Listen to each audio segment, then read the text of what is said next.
House needs painting, grass needs mowing, where's he at? Hi, this is Hank. Sorry I missed your call. Leave me your name and your number and I'll get back to you. He's gone fishing. Hey, this episode of Hank Parker's Off the Water is brought to you by Mossy Oak Native Nurseries, by Mossy Oak Properties, by Liqua Molly. Thank you so much and God bless you. Welcome to Off the Water with Hank Parker. I'm your co-host, Sarah Beth, and you are? Hello, Sarah Beth. I'm Hank Parker. It's good to be with you this beautiful morning. All righty. Well, I know you've sure been busy. You've been speaking at a lot of wild game dinners recently. How's that been going? You know, it's been going really good. Those events are so special. I did one over the weekend. We had 1,500 people there. I got one coming up in Pensacola, Florida, called Sportsman's Night Out. With Marcus Point Baptist Church putting that one on, and they're expecting 5,500 people at that event. Wow. So it's a big deal. But I did one a couple of years, last year actually. I did it last year, and I'm pulling up where I can get it all straight. It's in Scottsville, Kentucky, and it's Sportsman's Night Out, dinner, food, and fun, and fundraising for VHDC. Victory Hills, I got to get it all straight here, Victory Hill Dream Center. Now, I did this one last year, and it was so special to me because Victory Hill Dream Center is a branch of Victory Hills Church that does fundraising and puts together a program for people with addiction, people that they even go to the jails where people are addicted and had all kinds of issues with drugs, and they deal with people that we would all like not to deal with. They go that extra mile, people that have lots of problems, and they do a fundraiser. This event is on September the 13th. They've got my buddy Chris McDaniels coming. And Chris is awesome. He's formerly with Confederate Railroad. They were one of the hottest country groups back in the days. And Chris has got an incredible testimony, but he sings, so it's going to be a very, very special night. Scottsville, Kentucky. So the tickets are like $25. And all the money they raise goes to Victory Hill Dream Center to help people that have addictions. They feed the hungry. They do the job, the dirty job that most people don't want to do. And I met so many people that had recovered from their addiction and broken families put back together because of the efforts that they do with the Dream Center. And so that is a really great event to attend. It's going to be fun with Chris McDaniels. You're going to enjoy it. It's going to be well entertained. But the purpose of that event is so special. That's really awesome. That's really awesome. Yeah, so those are the kind of things that I enjoy doing. I've been doing a lot of them lately. But that Scottsville, Kentucky Victory Hill Dream Center fundraiser is a big deal. And I got a frog in my throat. Per usual. It's just that time of the year. You've been out there plotting fields and getting everything done. So completely understand that. Yeah, I've been plowing a lot and been out into the elements and got a little bit of allergies going on, so I'll be a little froggy this morning. Just a little bit. Okay, so I wanted to dive into this podcast today, right? So let's talk about the start of your bass career. I know you've touched on it a few times before, but as newlyweds, you go through and you have bills, and it's all the newness of owning and having responsibility of like a house and having to pay bills. That's a lot of stress. How in the world did you manage that at the very start of your bass career? Welcome to the NFL. Just when you think you got it all figured out, all of a sudden you got all these house payments. How's that coming along? You got a beautiful new house. I sure do. Yeah.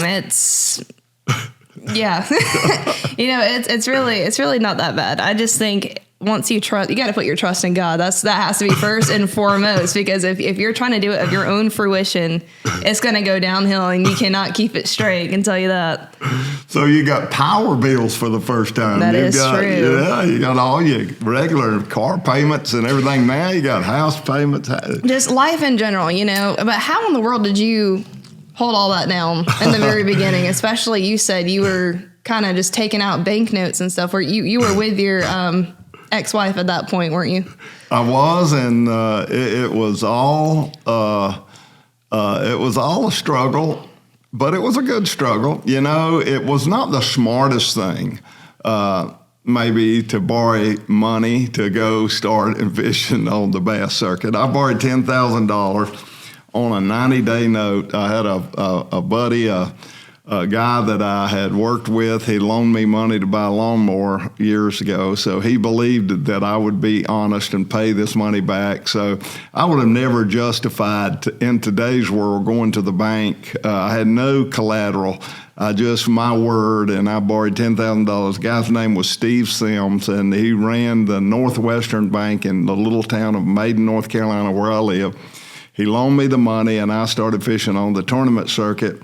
I did have some house payments, and I did have some responsibilities, but I had saved up enough, and then I had enough support from my spouse that we were able to make our payments, and I was fairly secure. It wasn't that I was so irresponsible that I just jumped out there and left my family abandoned. We had a plan.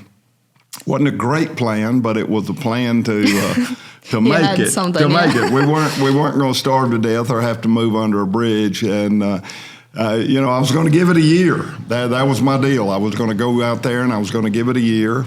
And I remember at Kentucky Lake, I was there and I was rooming with a friend of mine from the same little town, Denver, North Carolina, and I was sitting there when I was figuring up how much money I'd spent, and I was sitting at a table in a little hotel room, and he said, "What are you doing?" I said, "I'm figuring out how I'm going to make this bank payment and how I'm going to figure out how I'm going to quit this stupid bass fishing and go get me a real job. I'm having a hard time making it." And this was like my 6th or 7th tournament, and I ended up making a pretty good check at Kentucky Lake. I ended up finishing like 5th in that tournament. And then we left there immediately and went straight down to Tennessee I can't even think of the name of the lake, but I ended up finishing 2nd there. Should have won that tournament. I lost a fish that cost me winning the tournament, but I got a really good check there, so that boosted me up, and they got me square for the year, and that's what kept me going. That's awesome. I got right to the breaking point, down to the wire, and I finished that year, and ended up winning Angler of the Year for National Bass that year, and I got a pretty good little paycheck at the end of the year, and then I got a bonus for winning Angler of the Year. I got all my entries paid for the next year. Yeah. Man, that was a financial help. Woo! And then the next year, my 2nd year on the circuit, I was fishing National Bass and American Bass. I ended up winning 3 in a row, and I won 3 Big Fish awards in a row. With all 3 of those tournaments, I won my first tournament on Clarks Hill in Georgia, and I won Big Fish. So I got 2 boats for that. Wow. And then I went from there. We left straight from there and came to Lake Norman, and I finished. I won that tournament and won Big Fish in that event, and got 2 more boats. And we left there and went to Kentucky Lake, and I won that tournament, and I won Big Fish. So I got 2 boats there. So I ended up with 6 boats right there, and wow. About $25,000. And I paid all my notes off, paid all my bills, sold the boats, and now I got a cushion. It's hard for me to wrap my head around. I'm thinking back then, bass fishing just kind of became a sport. So nobody's really taking it seriously. Everyone's probably looking at you like you are insane. You're putting a banknote. You're taking out money that you're not really sure yet if you can pay back. on a sport that hasn't really fully established. That's, I'm sure you've gotten a lot of discouragement in the early years, probably saying, "What are you doing?" Yep. I was second generation. There was Bill Dance and there was Roland, and there were 5 or 6 guys out there at that time when I started that were full-time, maybe more than that, maybe 12 or 13 guys, Klon and Nixon. Some of these guys, now Larry had a guiding job, so he'd go back, when he finished the tournament, go back to Toledo Bend and guide. So he had income on the side. But they were probably a handful of guys that that was their primary job. They had done what I did. They committed to being a professional fisherman. Mm-hmm. So it was a narrow number, and it was pioneer. A lot of people weren't making a living. That's so crazy. Yeah, no. Because personally, I don't think I would have been that person to take a risk. It takes a special kind of person to take a risk like that. Especially, well, I don't know if you put it all on the line, truthfully. I don't know if it's special or just not a smart person, I never have been smart, but no. You took a chance. Forrest Wood, who is my hero, if it weren't for Forrest Wood, I wouldn't be sitting here right now. Forrest had faith in me, and what a awesome man was Forrest Wood. But Forrest, he had a lot of great sayings, and I think his greatest was, it's no use to dream if you're not going to work. And it's no use to work if you're not going to dream. Right. And, man, I just sat down and I evaluated my life, and you had directions you could go. And you spend most of your life working. So why not make the things you love your work if that's possible? So that was my dream. And I didn't have any idea. People talk to me and say, "Boy, you sure were smart to have the vision to see where this sport was going." I didn't really, and I wasn't smart at all. I was just living my dream and trying to make a living. Mm-hmm. I was never trying to make the kind of money that this sport has afforded me to make, because I didn't see the growth, Right. You were just doing what you love to do. Yeah, a day at a time, and being able to build. But as we got started, and things started to change. When I first started, like I say, the vast majority of the people had jobs, and then they would take off to come and fish the tournaments. There weren't many guys out there that's all they did is fish tournaments. So I was one of a handful that was in that group, and to get to where I got to was pretty special. And we just kept climbing that ladder one run at a time. Mm-hmm. And opportunity would open, the door of opportunity. You just walk through that door and just do what you could at that time. Mm-hmm. And then, the sport would grow and another door would open and another door. And so I would come up with ideas. Uncle Homer Circle, who was a great outdoor writer he was the fishing editor for Sports Afield. Sports Afield was a huge magazine back in the 80s. And I would come up with ideas for articles.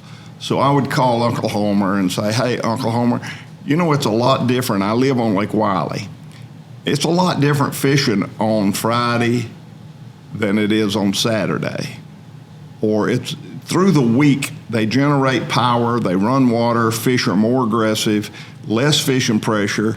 And then on Saturdays and Sundays on the weekend, if you're going to catch fish, you got to do something completely different than what you do through the week." Mm. He said, so we could title that The Difference Between Fishing in the Week and on the Weekend. Mm-hmm. So he sent Mark Sosin, who also had a television show for a lot of years, Saltwater Journal. Mark was a great guy. He sent Mark Sosin down, and Mark and I fished on Lake Wiley, and we fished Thursday and Friday, and boy, we killed them. I bet I caught 100 bass in those 2 days. And then Saturday rolls around. There's water skiers, there's wakeboards, there's, at that time there weren't many personal watercrafts, but a lot going on the lake, and they're not generating water. And so we started out, I said, "Mark, I'm going to show you the difference." We started out fishing just like we did on Thursday and Friday, and right where we left off and where we caught them And we did the exact same thing, and about 10 o'clock in the morning, we hadn't caught a fish. Mark said, I can't believe this. I cannot believe. We fished like 5 places that I caught them really good on Friday, and now it's just one day later, and we hadn't caught a single fish. Mark said, this blows my mind. I said, now let me tell you what's happening, Mark. During the week when they run this water, we face the current and we stay out deep and we throw in shallow and we fish these ledges, and these fish are in position facing the current and they're on their little ambush points. Today, there is no current. This water's backing up, so these fish are really suspended. So I'm going to show you how we have to catch them on Saturday versus on Friday. And so those are the kinds of things, and we caught them. We didn't catch them nearly as good, but I used real long leaders on Carolina rigs, and I got up on the shallow spot and threw out in the deep exactly opposite of what we had done during the week. And he said, man, that is going to be an interesting article. You have to change your methods on the weekend versus during the week, primarily because of the way they generate electricity, you know? Right. And so those are the kind of things that I did for years and years and years. And I would get Outdoor Life, Sports Afield, Field and Stream, and all these people to write articles. And that's the way you gain notoriety. Bassmaster. Right. I would get articles in Bassmaster. And then about 1984, I had kind of peaked. I had built my business by fishing tournaments and living off of winnings, and that's pretty slim. You know, you got that monthly house bill. Right. You got monthly power bills. And you know what you and your make. Right. And you got that down on a little piece of paper. Right. And you live within your means. Right. And you know you've got that income. Right. Well, when you're living off of winnings, you don't know. You can't plan on being able to make that house payment because you don't know if you're going to win any money or not. You're risking it, basically. You're taking a chance. You don't have. If I was your wife, I would have killed you. Yeah, I would have killed exactly. you. So I would have had you strung up. You don't have a lot of security, so you start fighting, trying to get more secure. Yeah. So you get sponsors, and a lot of people don't understand the sponsor world. The sponsor world, you can prosper, or you can jump in there and maybe get somebody to support you through sponsorship, and then if you don't deliver, you lose that, and to be able to regain another sponsor becomes more difficult because you lose your credibility. Right. To get a sponsor, and here's what I always tried to do. I tried to deliver more than I was expected to deliver. I would charge a certain amount of money for a sponsorship, and then I would try to help them have their sales greater than what they anticipated by my association with them, because that was job security. Well, it's your reputation too, because then your reputation is going to go to other brands. You know, you never know like what's going to open up. When you build credibility and you help Bill Norman Lure Company sell more lures, right, the word gets out. It's building your portfolio within that world anyway, so they can look back and see you have a backtrack of like you're not jumping from sponsor to sponsor to sponsor because, you know, hey, I just went with that term. That's one thing that I do respect about you is that whenever you find a product that you like and you're sponsored by them, you're going to sell it with an honesty, and you're going to stay loyal to that company. Like, regardless of, you know, even if they've done you wrong, like there have been some companies in the past, we won't name names, but there have been some companies in the past that have completely, in my opinion, done him wrong, and he still endorsed them and said, well, you know what, I still like your product. So, it's a commitment. It is a commitment, and a lot of people find fault with the angler because they'll work for one company and then another company will come along and offer them more money and they jump ship. And then all of a sudden that product's the best in the world when they were just saying 2 months ago that the other one was the best in the world. But that works both ways. Yeah. The company has to commit to you. If you stay with them, you know, I'm in the autumn of my career, but I had lots of opportunities with lots of companies to jump ship, and I did not. But now that television is changing, and I'm in the autumn of my year, a lot of the companies jump ship. I've been loyal to them, and I'm not finding fault with that.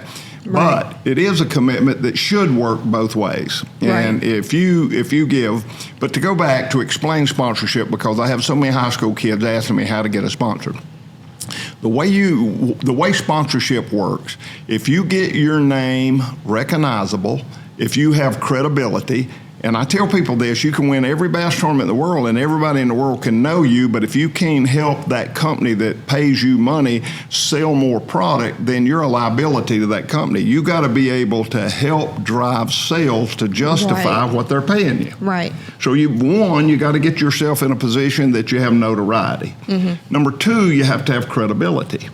And so if you don't have credibility, notoriety doesn't do you any good. But if you don't have notoriety, all the credibility. So it works both ways. You got to have a lot of notoriety and you got to have credibility. Right. So my notoriety I built by doing and having these ideas on how to have a great article in Sports Afield, like how to catch fish on the weekend. Right. Those are the kind of things that get you notoriety. Then you've got to be able to deliver on the credibility side. You got to stay consistent. You got to believe in the companies that you work for, and you've got to help them develop product that will live up to what the consumer expects when you endorse it. Right. There is nothing more frustrating than seeing a product advertised as one thing, then you buy it and it's a complete piece of junk. Oh, man. There's nothing more frustrating to me. It makes me lose all trust in anything. Well, and that's important. And you've got, and I've had some losers. I've had some that I felt good about that other people didn't think that it was that good of a product. But I've been really careful to do that. And I've been fired from a few companies because I refused to endorse something that I know it didn't work. It did not live up to its expectations. So anybody that buys this product is going to be disappointed. I'm not putting my name on it. But honestly, good for you. But that's why, you always start with, like, in my opinion, this is what works best for me.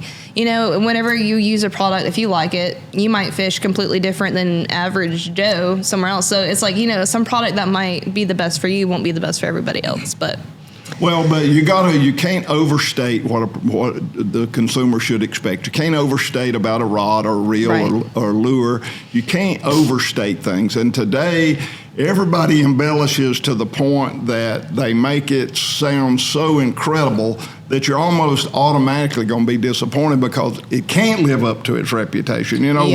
When we developed Khmer Deer years ago and brought that to market, some people said it didn't work. And for me, it was just incredible. It blew my mind. But then we had competition out there that would make the same claims that we were making, that it did not live up to its expectations. So everybody that buys that product is going to be disappointed. And it really honestly killed the category because they offered their product at a much lower price point. And so more people bought it. And as a result, it didn't deliver what they were expecting, and boom.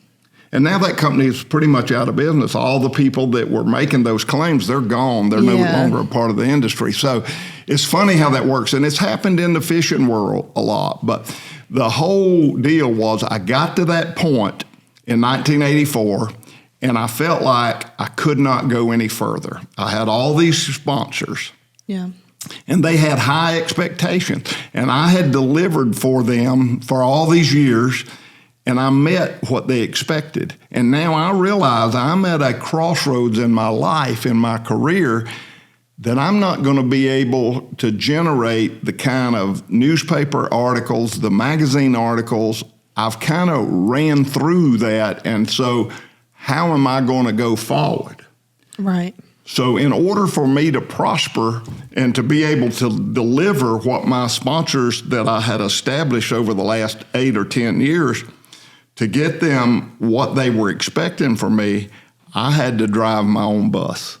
I had to create my own media. I had to build my own popularity. I couldn't depend on Sports Afield or Field and Stream or Outdoor Life or Bassmaster. But that's how the world has changed. Like, you see, I don't really know too many people that still really read the newspapers that are below the age of like 50. But I'm just saying, when the world's changing, and that's why you said you were so hesitant on starting social media. Like you said, you were kind of like late to the game with starting your social media, just because I could see why. You were so used to having the articles written about you and other people putting that out there for you, like companies, right?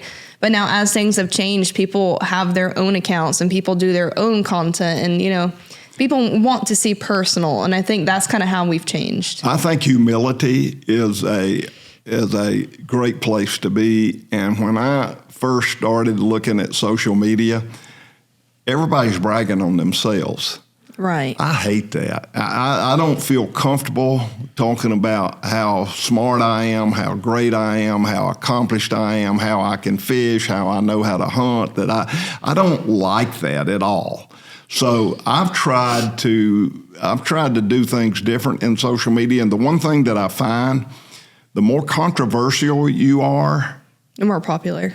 yeah. Well, yeah, it's because Yeah. people love the entertainment. It's the same reason why reality TV shows are so big. It's full of drama. I love talking about the good things of the sport. I don't like the controversy, and I just don't like all the negativity in this sport. But I mean, that's social media, and so I tried to stay away from it. But without social media, we wouldn't survive. Without doing this podcast and without doing our Facebook post and all the things we do on a social level, we wouldn't survive today because the whole media package has changed. Right. And you've got to be. We still got our television show. We do a linear show as well as a streaming show. Yep. We do the look back show. We got a lot of stuff going on, but it takes all of that to Right. maintain in this changing world. It is a changing process, and I'm so glad I have you because you have a youthful look that doesn't have anything to do with history, because history doesn't have a lot of influence in where we are today in this market. Right. The cards have been shuffled, and it's a whole new hand to play, and so I'm stuck in the past. That's why a lot of these fishermen that are old don't like all this forward-facing sonar, because it's something brand It's new. new, and they don't know it, and I think it scares them because it's Yeah. like you have all the knowledge, right? I would say you're very seasoned. I would almost say you're a veteran of the sport, right? So you know almost everything that there is to know. It's constantly evolving and changing, but I would say you have more knowledge than like your common average Joe, just because you've been out there, like you said, with that job. A veteran of the sport is Veteran a nice of the- way. Is a You're nice way old. of saying you're an old man. I Yeah. like that. But that. I'm just saying, it's finding a new way to get used to the newer platforms. Like you have that knowledge, it's just applying it to a new method of delivery, I would say. Yeah, and I like that. It's a moving target. It really is. But I'm going to circle back and go back to, Right. to 1984 when the decision was made that I'm going to drive my own bus. So Yeah. I'm going to start my Yeah. own television show. Now, I looked at Dance. Bill Dance is a model for every outdoorsman. Now, Jerry McInnes had his show. Virgil Ward had his show. They were completely different. Dance took his show and made a successful bass fishing career, and he parlayed that into television full of instructions, much like a professional fisherman would approach a lake. Right. I wanted to do something a little bit different. I wanted to include my family, and I wanted to talk about how wonderful the sport is and kind of show that, how great it is to be out there. So I took a little bit of Bill Dance, a little bit of Jerry McInnes, and then I did my own thing. And the one thing that helped me, Bill Landers, he was a Hollywood production guy that moved back from Hollywood. He had 2 girls. He did not want to raise them in California, so he came back to Dallas, Texas. Well, Roger Bryant, who was a partner with Humminbird, who lived in Dallas, was Bill Landers' next door neighbor. So he called me and told me about Bill Landers, or he called my partner, my business partner, and told him about Bill Landers. So I got with Bill Landers, and the first time I did my television show, the very first pilot show, I'm out there and I'm doing what I think I need to do to be a TV personality. And Bill stops me and he says, "Hank, you need to slow down. Just be yourself. You're trying to act like you're somebody different than who you are. Let me just tell you about television. Television is very transparent. People are going to see you for who you really are. Mm-hmm. If they like you, then you're going to have a successful television show. If they don't like you, you can put on and fake. They're going to see through all that. Right. So I don't want you to do what you're doing right now. I don't want you to try to be somebody and some big expert. I want you to be you. I want you to tell me why you're fishing this place. I want you to tell me why you're out here today. I want you to tell me why you're so happy. I just want you to be you. Mm-hmm. And don't put on. And if they like you, you're going to be successful. If they Right. don't like you, you might as well find you something else Pack to do. it up and go home. Yeah, Yeah. yeah. Literally. So Bill Landers, who passed away 3 years ago, 4 years ago, I'm still heartbroken. He was the reason that Hank Parker's Outdoor Magazine, he wrote all that. He did That all was he his did all the voice. music. Yep, that was his voice in your intro. And then he brought his brother Brent in, who is just as smart and just as dedicated and just as savvy as Bill is. Brent has edited all our shows, put them together. Bill wrote the music, and it was just a magical show from a production standpoint. The shortcoming was the host. You know, I mean, really, I was the fifth wheel. These guys could have made anybody look good, and so they made my show. And it's been a partnership that's been so incredible. And I'm still working with Brent today. It's so awesome. He's just an incredible, talented guy. Right. And so we built that. That show started, and man, I was freaked out at all the costs. You know, when I made the commitment to do this, we looked at, and things are so different today with television, but we were going to syndicate on NBC. Well, we had all this camera equipment and stuff that we were going to buy, and they came back and said, no. You've got to have an Ikegami 79 camera. Well, they were $135,000 without a lens. Ooh. And I said, wait a minute. No. I'd be sick. If you're going to syndicate on NBC, it's a requirement that you shoot on that camera. Oh. So now I buy the Great. camera, and then they say, oh, well, you need this Canon lens, and it's $35,000. And I thought, oh, my Lord. Well, there were no wireless mics, so you had to have a hard wire. You had to run a wire down your pants leg, and you had to have a audio mixer, and that guy was in the boat. Wow. You had an audio guy in the boat. So you had a producer, you had a cameraman, and you had an audio guy in your boat. And you were hardwired all the way back to the soundboard. So now we bought all this stuff, and I got it, and they said, wait a minute, you got to have an umbilical cord. That's $13,000. What is an umbilical cord? Well, that'll go from your camera to your sound deck, and that way you can keep your time codes coordinated. Right.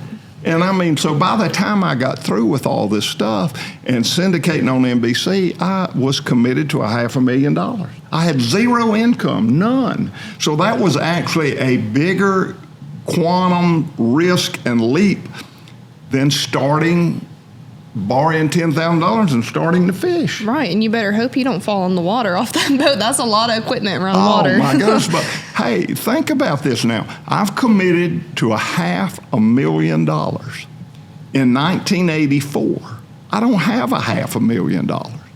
And we have zero sponsors. Oh, God. Zero. So we got to go build a pilot show and travel around the country and go to our sponsors and sell it. And sell it.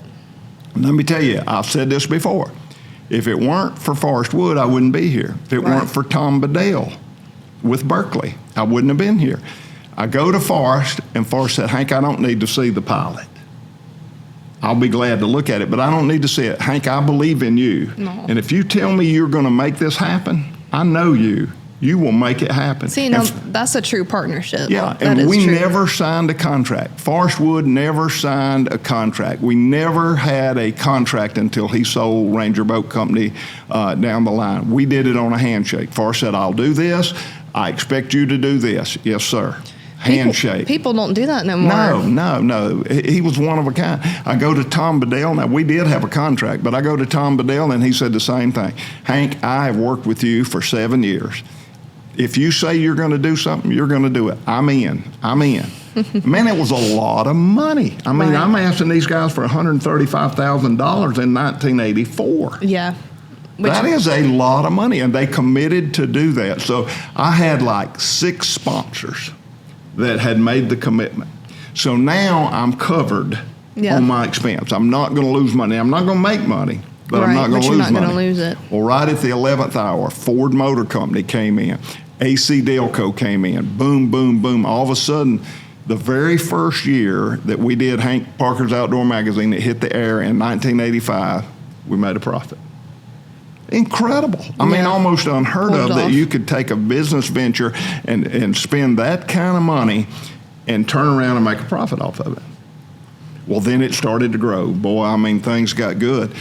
NBC was very successful. Then TNN came along, the Gaylords. And TNN had NASCAR, rodeo, outdoor television, and country music. A lot of big things. Yeah. Wow. It was just the perfect demographics. We exploded.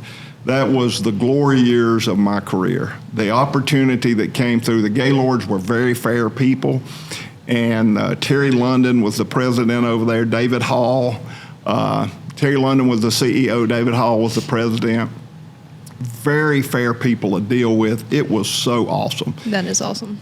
It was good times, and we were delivering crazy numbers. I remember one time we did a show, and I was at Dover, Delaware up there. Tracy Bird and Neil McCoy was entertaining. TNN asked me to go and be there and be a part of it. Right. Eli Gold was doing the commentary for the race. Right. And my show that particular day in the lineup had Earnhardt, Dale Wow. Earnhardt, as a guest. Yeah. So with about 30 laps to go, David Hall calls me on my cell phone. He says, "Hey, I've already talked to Eli. You need to go up to the booth, and Earnhardt's leading the race. And Eli's going to ask you some questions on the air." Mm-hmm. So I go up and I get in the booth, and Eli Gold asked me, he said, "All right, Hank," it said, "look like your buddy Earnhardt's going to pull this one off. He's got about a 2-second lead here with 25 laps to go. Right. What you going to do when Earnhardt wins this race?" I said, "Eli, I'm going to go down there and get him out of victory lane. He and I are going fishing." Yeah.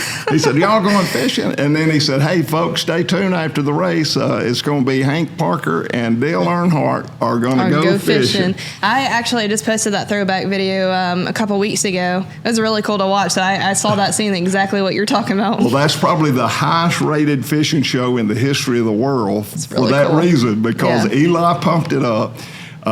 They had preempted, because the race ran long, they'd preempted my show, so they moved it to the end of the race, and Earnhardt wins the race. I go to victory lane, and he and I are shaking hands, and we cut away, and then boom, we're on TNN fishing. Man, that's awesome. It was just, those are the kinds of things that happen that you can't predict.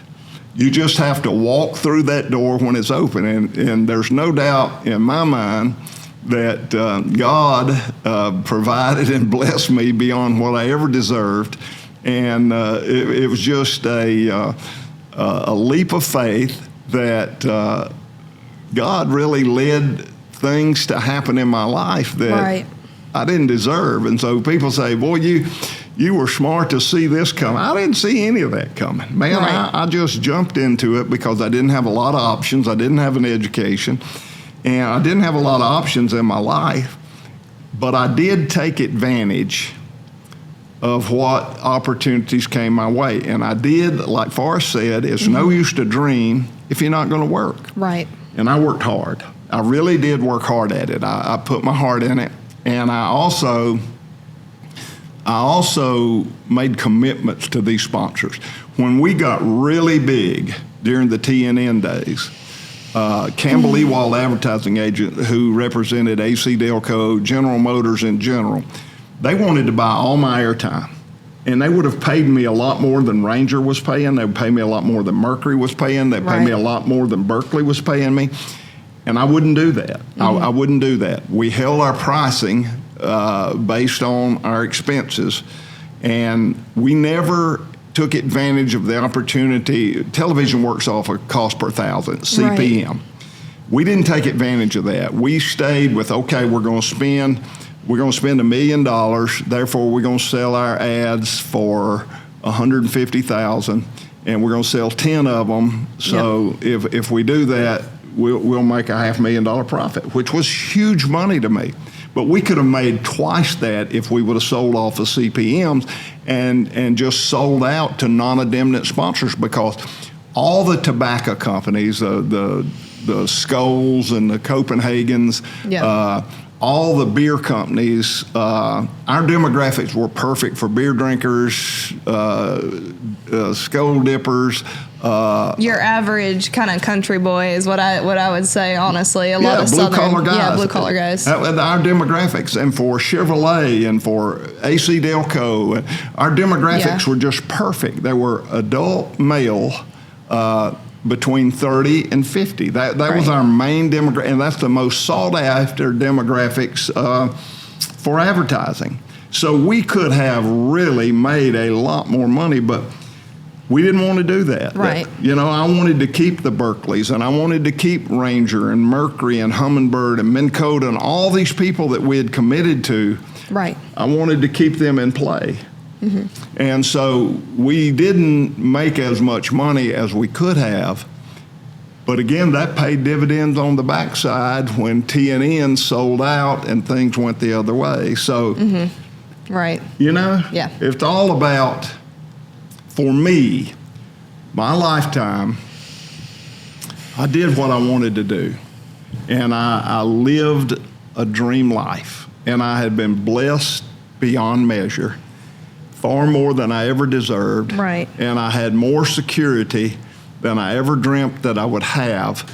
And I went to a level that I never dreamt, And you sat here as a very young lady, a newlywed, and you look at all these bills, you look at all these commitments, Right. and you think, man, this is overwhelming. But if you live your life, I believe this. My dad told me a long time ago when I quit high school. Mm-hmm. And when I quit high school, my mom thought it was the end of the world. She thought I may as well go ahead and get my clothes and move under a bridge. I'll have no chance. And my dad, who never sugarcoated it, he told me, he said, life is going to be tough without education. I'm not going to sugarcoat that for you. Right. You're going to have a hard time. But I'm going to tell you something. If you give your life to Jesus Christ and you get your life right with God, things will take care of itself. I don't know how, but it'll take care of itself. My dad, when he died, he didn't leave me one penny, but he left me the most riches a man could possibly leave his son. He left me with an awesome testimony for Jesus Christ. And he said, my dad told me after I quit school, he said, son, I'm not going to sugarcoat it. Life's going to be tough, but I promise you this. If you give your life to Jesus Christ, it'll work out. I don't know how, but it'll work out. Now, Here I am today. It worked out. I don't know how it worked out, but what awesome advice. But, I believe that. I saw the testimony my dad lived, and, hey, it worked out. Mm-hmm. And that was the greatest advice, the greatest love, the greatest gift. He could have left me $1 billion, and it would not have been nearly the value that he left me. Right. Well, that's awesome. It is awesome. And I know we're out of time, and I know I keep talking, but it's just been a great opportunity, a great career, and right. It'll work out for you. You sit here and you worry about all this stuff. It's amazing. If you keep your priorities right, I promise you, as my dad said, if you dedicate your life to the Lord, He's going to take care of you. Right. And it's really funny how that works out when sometimes it's like you feel like, how in the world am I going to afford this? And it's like something just happens right there at that last minute that just ends up saving it, It's amazing. So I feel good about it. And I think you're going to be fine. And I am blessed beyond measure, far more than I ever deserve. All right. Well, with all that being said, thank you guys for watching. I'll see you guys next week. Hey, thanks so much. God bless you. Hey, we want to mention Mossy Oak and Liqua Moly. Yes. Liqua Moly is a great company, man. I wish I could give you more information. Go to liquamoly.com. Liquamoly.com. Check them out. Yeah, go check them out. You can type in all your specifications for your vehicle models. It will tell you exactly what type of oil you need, so you don't even have to do your own research yourself. They've got all these cool marine products. I mean, Yes. It's really great stuff. So check them out. But thanks for being with us, and I'll be with you again shortly. God bless you. I'm Hank Parker.